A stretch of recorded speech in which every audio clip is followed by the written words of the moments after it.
Hi, this is Christine at Christine's Craft Table.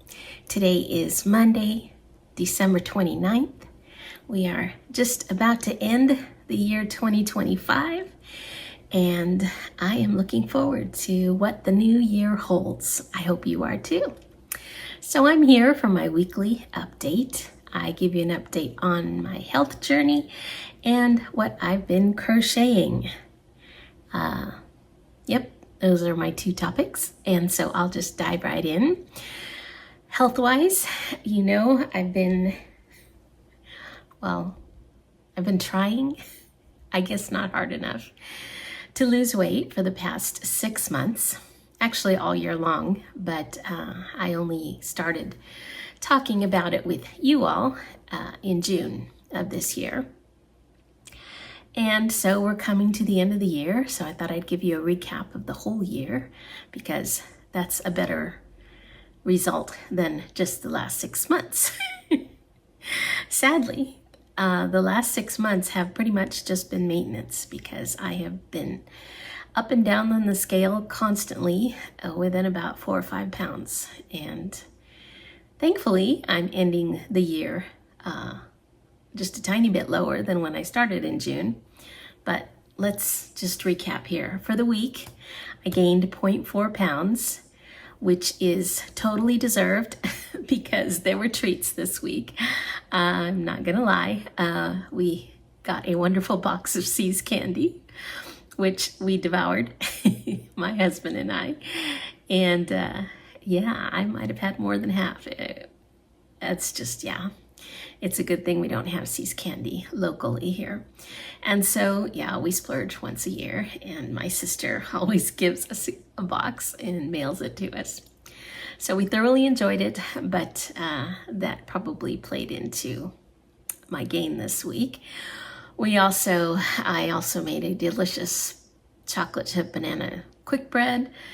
I'm starting to feel like if we're gonna have it, I'm gonna bake it myself. At least I can feel a little bit better about it. I know it still has the sugar, it still has the extra fat in it, but at least it doesn't have all the preservatives and extra chemicals.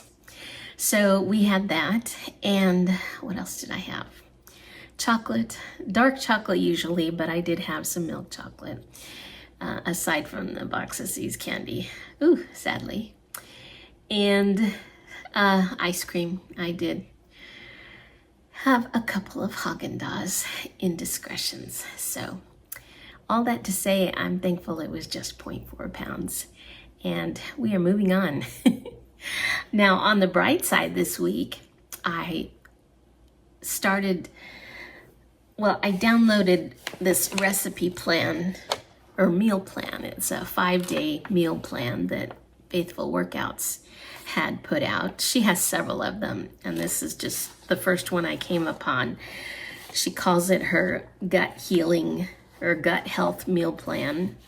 Now, I use this for our main meals, but like I said, we had some treats along the way as well, so it wasn't something that we stuck to religiously. But I love her recipes because they are usually pretty simple, often 5 ingredients or less. It's usually things you have in your pantry, no weird ingredients. And she has a wonderful way of producing great flavor out of those 5 ingredients, whatever she's making.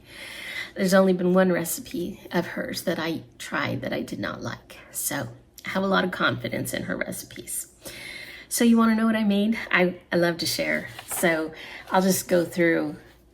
It was a 5-day plan, and I'll tell you what I did make because there were a few things I have yet to make and one that I just crossed out because I didn't want to make it.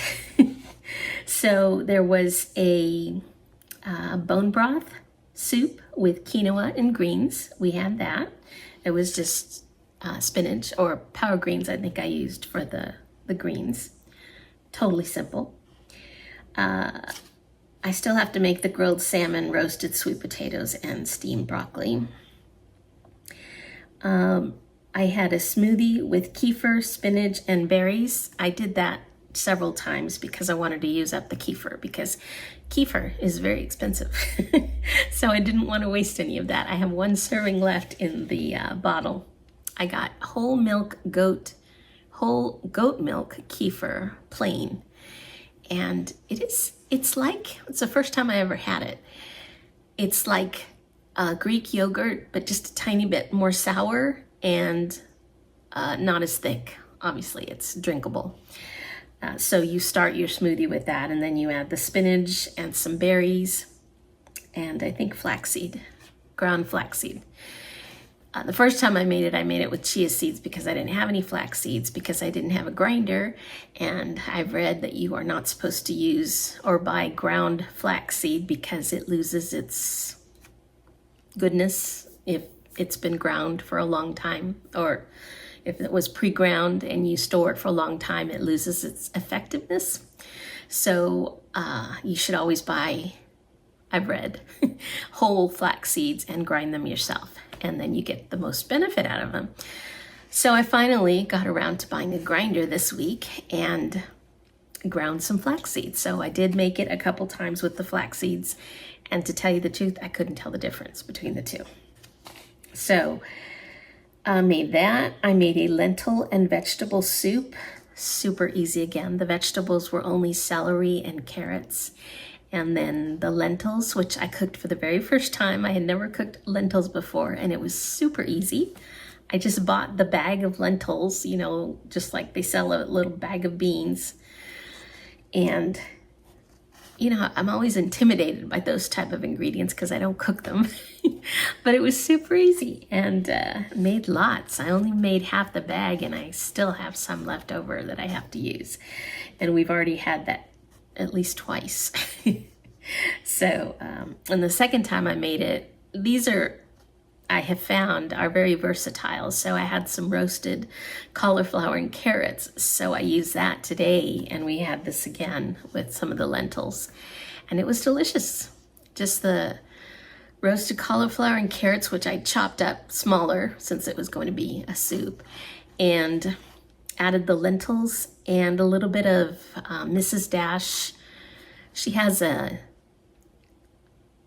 forget what it's called, like zesty garlic version. It's not the original Mrs. Dash. It's a zestier one. It's got a little bit of cayenne pepper in it, I think, which every once in a while you get a real spicy kick, but it's not a lot because I can't handle very spicy things. So I find it delicious. So I've been using that. I put a couple of shakes of that in the soup. Let's see, I still have to make oatmeal and flax seeds with almond butter. Again, I had to wait because I didn't have the grinder for the flax seeds. And I think I'll just use up my peanut butter before I buy almond butter. I hate to buy it because it takes us so long to go through that stuff. I want to go through the peanut butter that I have on hand. I have organic, natural peanut butter that is just basically peanuts and salt. So I'm going to use that. I made a Mediterranean chickpea salad with fermented veggies. Now that was way out of my comfort zone. Chickpeas, I've never eaten them like straight out of the can like we did. And it was a cold salad. And the fermented veggies was sauerkraut, just like 2 tablespoons of sauerkraut in it. But both ingredients that I had not used before. Again, her combination of flavors just made it delicious, and it was a very unique flavor. It had tomatoes, like cherry tomatoes, and cucumbers, and I was trying to remember because I couldn't find the recipe. Oh, onions. I don't usually eat raw onions, but I chopped them up really tiny, and I didn't use as many as she called for. And while I was eating the salad, it was delicious, but I did have a bit of an onion aftertaste. So I don't think I'll use, she also called for red onions, and all I had was yellow onions, and I think they're a little bit stronger than red onions. So next time I'll either use, I think shallots are milder, or the red onions, or maybe even green onions, but I won't use yellow onions again. Frankly, I don't know if I'll make this again because it was the chickpea. For some reason, the consistency of that is not something I enjoy. Like I found myself making sure I had a piece of tomato or cucumber on the fork whenever I was eating one of the chickpeas. So it was okay, it's tolerable, but not a recipe that I would seek out again. But the flavors, she also added feta cheese, and the feta really helped that whole flavor profile. Olive oil, lemon juice, and an avocado. And again, the avocado was a must in there. It just, all together, it was good. Yeah, I just didn't care for that aftertaste of the onion. So I guess I did that to myself because she called for a red onion, which I know is milder than the yellow. Okay, what else? I made egg with kimchi and whole grain toast. Kimchi was another thing I discovered. I had never eaten kimchi before. Even the name, I just was intimidated by it. I thought it was super spicy. It's not. It's a little bit spicy, but I think you can get different, like milder versions. Thankfully, the jar I bought was not. I find that some of them say spicy on them, and this jar did not say spicy on it. And it had real good reviews. It was just a jar that I bought at Meijer. Anyway, that stuff is so good. And I know it's just cabbage. I mean, cabbage is the main ingredient. It was Napa cabbage. And so I love cabbage. So I figured, how bad can it be?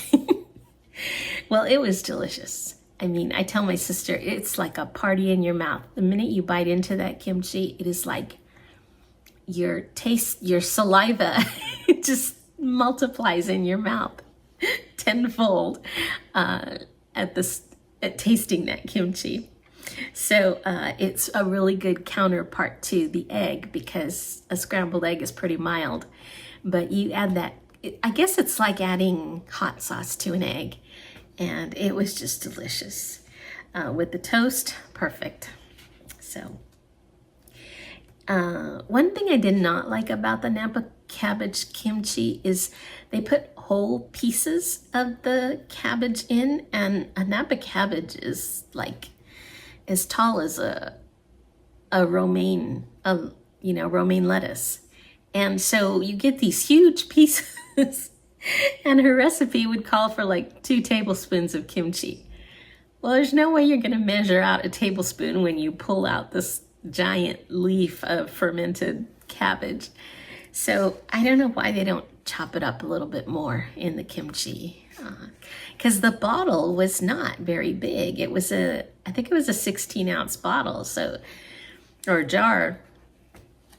Anyway, I was just puzzled by these huge pieces of cabbage in the kimchi. Okay, we also had avocado and turkey lettuce wraps with miso dressing. Miso dressing, another new item to me. Okay, not great, but okay. And how can you go wrong with a piece of turkey on a leaf of romaine lettuce with tomato and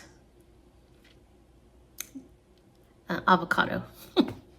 So yeah, the miso dressing was the only weird part of it, and as a bite, it was good. So yeah. And then there was, I still have to make baked cod with garlic and ginger, served with sauteed spinach and brown rice.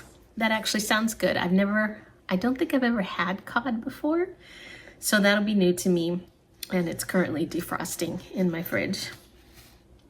You always have to plan fish a little bit ahead of time because, well, for me, it usually takes 2 days to defrost in my fridge. 1 day is not going to do it. And I know you can defrost it sometimes in like cold water. But I found when I do that with salmon, the salmon starts breaking up. It just can't handle it. Maybe because it's been frozen for so long. I don't know. Anyway, so we should be having the cod tomorrow or the next day. There was a chia bowl, which I made, which was delicious for breakfast. That's just Greek yogurt, milk, chia seeds, blueberries. I think it had a little bit of honey in it. Not sweet overall by any means. Oh, coconut flakes, unsweetened coconut flakes. But totally satisfying for breakfast. So I was happy with that. I don't know why I didn't have it more than one time, because I clearly have not made all the breakfasts. Chia bowl, milk, Greek yogurt, chia seeds, vanilla. Oh yeah, blueberries, pecans. I didn't have pecans, so I used walnuts. And the coconut. It did not have honey. It didn't have any extra sugar because the Greek yogurt was plain. So again, it was mild enough with all those ingredients to be, enjoyable. I enjoyed it. I don't need a really sweet yogurt. In fact, I don't like the super sweet yogurts. So I roasted vegetables and had it with hummus. That was one of the lunches. And that's where I roasted the cauliflower and the carrots. And just bought the original flavor hummus. I have had hummus before, so that was fine. And then, another great surprise was a beef stir fry with fermented vegetables. That's where the kimchi came in the first time. And oh man, it just elevated that stir fry to something I have never made before, and will definitely make again. I made it twice, and then we finished the kimchi with the scrambled eggs, so I didn't have any more, but I will be buying it again for that, because I used some leftover steak that we had from Outback and just sliced it up. So I added it totally last just to heat it up. But you just stir fry the vegetables. It was broccoli and carrots and green bell pepper and onion. And it's just 10 minutes stir frying, and then you add the kimchi in at the end of that and the meat. And just heat it up till it's hot, and it was so good. We really enjoyed that. Yeah, and so that was all that I made out of all her recipes, and like I said, I still have some to try. But I really recommend checking out her website and her recipes. It's faithfulworkouts.com, and I will leave a link in the description box. So that was another plus this week, and like I said, those healthy meals really helped us not get in too much trouble this week. So I said I would give you a recap for the year. Now, earlier in the year, I had lost more. So thankfully, the last 6 months, I did maintain that loss. So at the beginning of 2025, I weighed 228. That was on January 8th. That was the earliest I weighed myself this year. So 228, and then today, or this last weigh-in, I was at 207.8. So that's a loss of 20.2 pounds for 2025, and I'm happy with that. So I'm excited to see what I can do in 2026. Let's exceed that, hopefully. I'd like to double that. That would be super cool if I could take down another 40 pounds. So we'll see. But what I have discovered is, even with all of this extra accountability, having to come to you guys every week, it really hasn't made a difference in my losing. But I guess it did keep me from gaining. I don't know. I'm kind of rethinking whether y'all want to hear about this or not. So what do you think? Should I keep talking about the health journey? Are you sick of hearing me talk about the health journey? Because it's so boring. Let me know, anybody in the comments. If one or two of you say press on, then I will be happy to share with you. If not, maybe I'll just not talk about it for a while and the journey continues for me. I mean, I will still be making the effort, but if I'm just filling up too much time talking about it and nobody cares, well, then I won't. So we'll think about that one. Here are a couple other positives on the health front before I leave this topic. I have been closing the rings on my iWatch consistently now, every day this month except for 2 days. So that's 27 out of 29 days. And I'm hoping to finish the year strong and meet those or close those rings for the next 3 days, today and the next 2 days as well. And that will give me a really good month as far as movement. So I'm really enjoying that measurement tool. And I have a couple family members who are also tracking theirs. And so every night we kind of report in on who closed their rings or not. And I have an overachieving brother who closes his rings like at 5 o'clock in the afternoon. So he is our #1 cheerleader as well, and has honestly helped me to stay with it and not get lazy a few days that I was kind of thinking, maybe not gonna do it today. Nope. He sends his texts and I say, okay, I'll do it. And yes, that has found me exercising sometimes at 10:30 at night, 11:30 at night, getting those last minutes in, but it has paid off. So, good deal. I like that tool.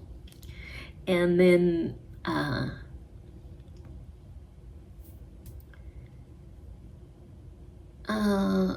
I started another little experiment, and I will let you know in a week or so how that went, because I'm not sure if it was a good thing or not. And I just started, so too early to talk about, but watch next week for that one, health related. And then one other thing that I'm excited about is a challenge coming up in about a week, a little over a week. I don't know if you've ever heard of her. Her name's Dr. Mindy Pelz, P-E-L-Z. She's written some books on health and fasting for women, focused on women. And one of her books is called Fasting Like a Girl. I have that one. She's written a couple others. And she is doing so she has a YouTube channel and she's an author. And I think she's on other social media things as well. Facebook, Instagram. But she's doing a 3-day fast coming up in January, and it's free. She's going to do a live every day of the 4 days. It's a 3-day fast, but it's over 4 days because you start after dinner on the 5th, and then it goes 5th, 6th, 7th, and you end on the 8th. It's a 72 hours, that's 3 days, yeah. 72-hour fast, water only. And you are allowed like black coffee and tea, unsweetened tea as well. There might be a couple other things. There's an electrolyte drink that she takes.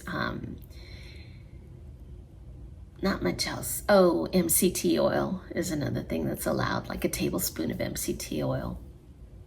Anyhow, I am going to embark on that in just over a week on the 5th. If anybody would like to join that challenge, I'll put a link for that in the description box as well. And I am looking forward to that. I've done close to a 3-day. I think I cut off just short of it at the beginning of this year, just on my own.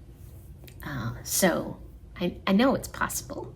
Obviously, a lot of people do them, and for much longer, but it will be nice to have that input from her every single day. And she also produced this PDF of a little companion guide for the fast, and it gives you some tips, how to prepare to start it, and then how to come out of it, what to eat when you first come out of it, because you need to be careful. You haven't eaten for 3 days. You don't want to go eat a high-fat meal. You'll make yourself sick. So she gives you all the guidance on that as well. And yeah, so that's exciting. And that's about it on the health front. Let's move on to crochet. What have I been working on? Not much actually this week. I forgot to mention, I finished it. I think I finished it 2 weeks ago. The mat I started for my water reservoir that sits on the counter. I made this pretty little mat for it to sit on the countertop, so that when you slide it back and forth, it's not making marks on the countertop, and it's easier to slide when it's on a mat. So I crochet a 100% cotton mat I have one under the Keurig and one under the water. Oh, and one under my fruit baskets. I have a couple of baskets on the countertop for fruit, and they're metal and wood, and so we were thinking the metal might scratch the countertop, so I put some mats under those as well. It was a stitch tutorial that I found on Creative Grandma's website or YouTube channel. You know, she has all of her free stitch tutorials. Great stitch for a nice, solid, thick mat.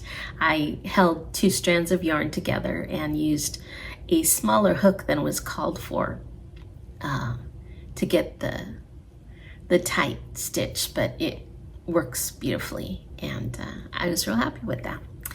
So I guess I designed something, right? A mat, a rectangle. It actually came out a little bit big too. Do you ever find this out, if you find this happening with your crochet? When you do that starting chain and you measure it, it's just the right measurement that you want. But after you crochet a couple rows, it grows. Mine usually grow like between 1 inch and 2 inches. So whatever I measure, I really should measure a smaller size because they always stretch. And so I ended up with kind of a big mat for my reservoir. You'll see in the pictures it sticks out quite a bit. But that's a little frustrating. I also finished the vest I was making for the teddy bear. I don't have that as well because I have mailed it off to my niece for her birthday. So I will pop up a picture of the bear with his vest, or her vest. Came out really cute. I added the flower. Someone recommended that I do that, so I went ahead and did that, and it looks darling. My only regret is I used 100% wool for the vest, and so it's not as soft and cuddly as the rest of the bear. And I'm thinking, well, I made her this beautiful cuddly bear, and then I'm covering half of it with the vest. But she can always pop off the vest if she wants the bear to be more cuddly. But it's cute if she wants to sit around a shelf as well. So I was real happy with that. And I used some Rainbow Beach, Queensland Rainbow Beach 100% wool that I had left over from a project, and yeah, came out really nice. So next, I worked a little bit on my socks. I can show you that. I do have something to show you. Okay, so this is my favorite sock pattern that I don't get tired of talking about. This is Socks for Chubby Feet by Olga Poltava, and I am just about done with the first one. So very happy that I was able to get back to these.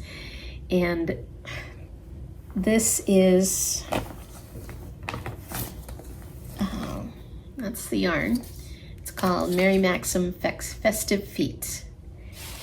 And yes, Christmas is over, but I will be wearing these as soon as I finish them because they're pretty.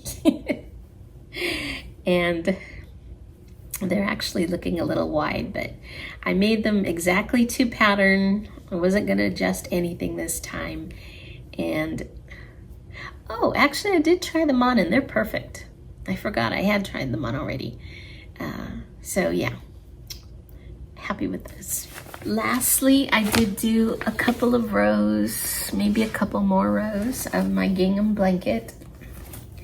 I said I was gonna be working non-stop on this, but I just needed a break, so I worked on my socks.